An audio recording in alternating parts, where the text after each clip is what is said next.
Hey guys, Flipitaku, and today I'm going to be doing my manga first impressions for Robo Devolution. Now, when 7 Seas announced that they were going to be putting this out, it caught my attention because Robo is one of my all-time favorite mecha franchises. The original Robo was a 5-volume manga series created by Go Nagai and Ken Ishikawa that was put out in the mid-70s and went on to spawn a handful of animes, a handful of manga spin-offs, and Go gets credited for creating it, but really he only came up with the initial concept. Most of the work was done by Ken Ishikawa. Now, this modern retelling is done by Ichi Shimizu and Tomohiro Shimaguchi. This is the duo behind Line Barrels of Iron, which was their first big claim to fame. It was a manga series that spawned an anime, and the anime, I've seen it, it's nothing incredible, but it was pretty good. They are now the duo behind the ongoing Ultraman reboot manga that recently just got turned into a Netflix anime, and I highly recommend you guys pick that up because it's one of my favorite ongoing series as well. Now, when this first volume came out, I picked it up instantly and read it and was immediately intrigued. You're introduced to our main character, Ryuma, and he's this angsty teen in high school. His parents are dead. He's got the signature Go Nagai L sideburns. If you guys read a lot of Go Nagai stuff, all the protagonists have the L-shaped sideburns, but it does a good job of introducing you to the kids in his high school, and then it murders them. And one of the characters is this female who Ryuma obviously likes, and it seemed like they were going to hook up, but no, she gets murdered right away. And then he quickly joins up with the other two pilots of Getters, which are Hayota Jin and Musashi Tome. And as you can tell, they each have their own Getter. And what made Getter stand out originally in the 70s was that they were 3 different mechs that, depending on how they formed together in different ways, they formed a different style of mech. Now, the plot is pretty interesting, actually. It's pretty in-depth. So there's multiple universes and multiple versions of all these characters, and all the past ones have died. And this is because there's this thing called the Emperor Getter. And this Emperor Getter became the size of our universe and eventually wiped out all life. And a fragment of that Emperor is now in their universe. And at some point in Volume 3, we're introduced to future Ryuma because future Ryuma's time lapsed with ours. And it's really awesome. This plot is really good. But these creatures are coming out, and they are called the Devolved. And at first, they're just kind of, crappy monsters, but they start getting affected by the Getter rays, which is what the energy that these mechs put out, and they start evolving. And then they eventually learn, and they're starting to learn. They're becoming sentient and more powerful, and these guys have to battle stronger and stronger foes.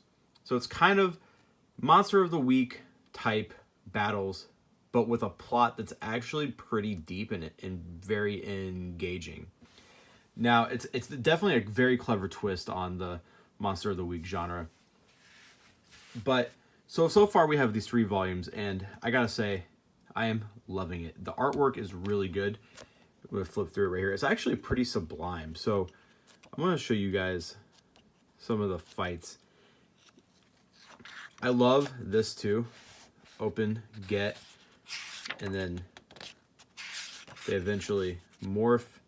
Ryuma gets sucked up in there, and then change Getter 1, and then they morph into Getter. And Getter's design is really cool here. So I feel like nowadays, a lot of mecha stuff, in order to stand out, they have to be kind of overly designed, and this is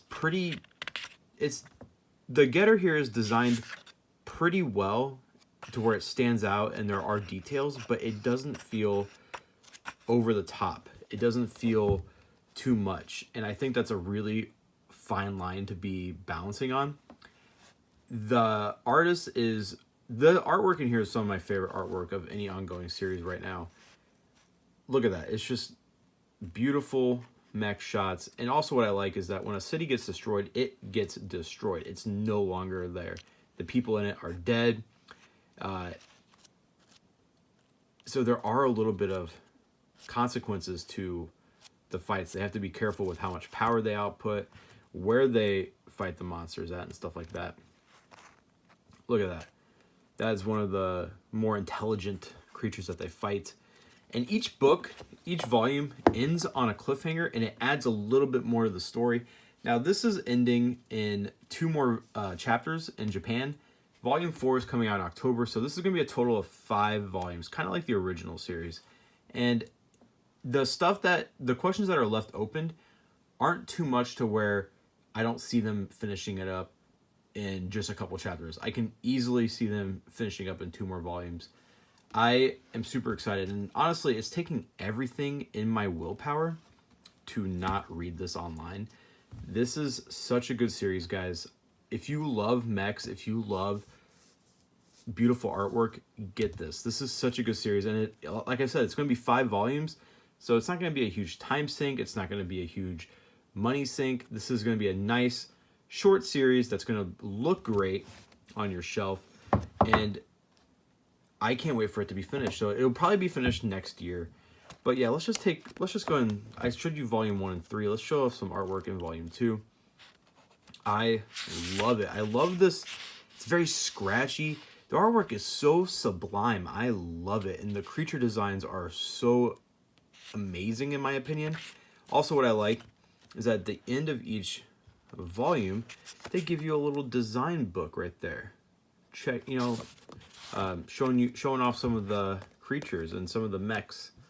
Yeah, look at that. Give you a little description about what that is. So, yeah, guys, this is a very fun series, and I feel like a series from this time period, the writing can be very hit or miss. I'm rereading Captain Harlock and the Devilman books for review, and the writing can be a drag sometimes. This feels like writing from that era, but done sublimely. I'm blown away by the series in general, because I thought this was just going to be kind of like Devilman vs. Hades, just something that's going to be kind of fun. I'm going to look at the artwork and just kind of put it off to the side. But this is something that I'm fully engrossed in, and I can't wait to consume more. And if you guys want more of this duo, if you are reading this, I highly recommend checking out the Ultraman manga by this duo. It's one of the best ongoing series right now. But let me know in the comments down below, guys. Are you a Getter Robo fan? Are you reading this manga? Let me know, because I don't see anyone really talking about this manga. I don't see it in pickups. I don't see it on YouTube videos. I know my good buddy Otaku Mike did a video on it, which go check it out. It's a great video. But yeah, no one's talking about the series, and I feel like it deserves so much more love and attention. It's really going under the radar, and I feel like everything this duo does kind of gets forgotten. The Ultraman manga, I didn't see it in pickups. I don't really see YouTube videos on it until, it got picked up for a Netflix anime, and I'm really glad that they at least got some notoriety for that. But go check this out, guys. This is hands down one of the best modern retellings of a classic series I've ever read. Anyways, guys, Flip Otaku out.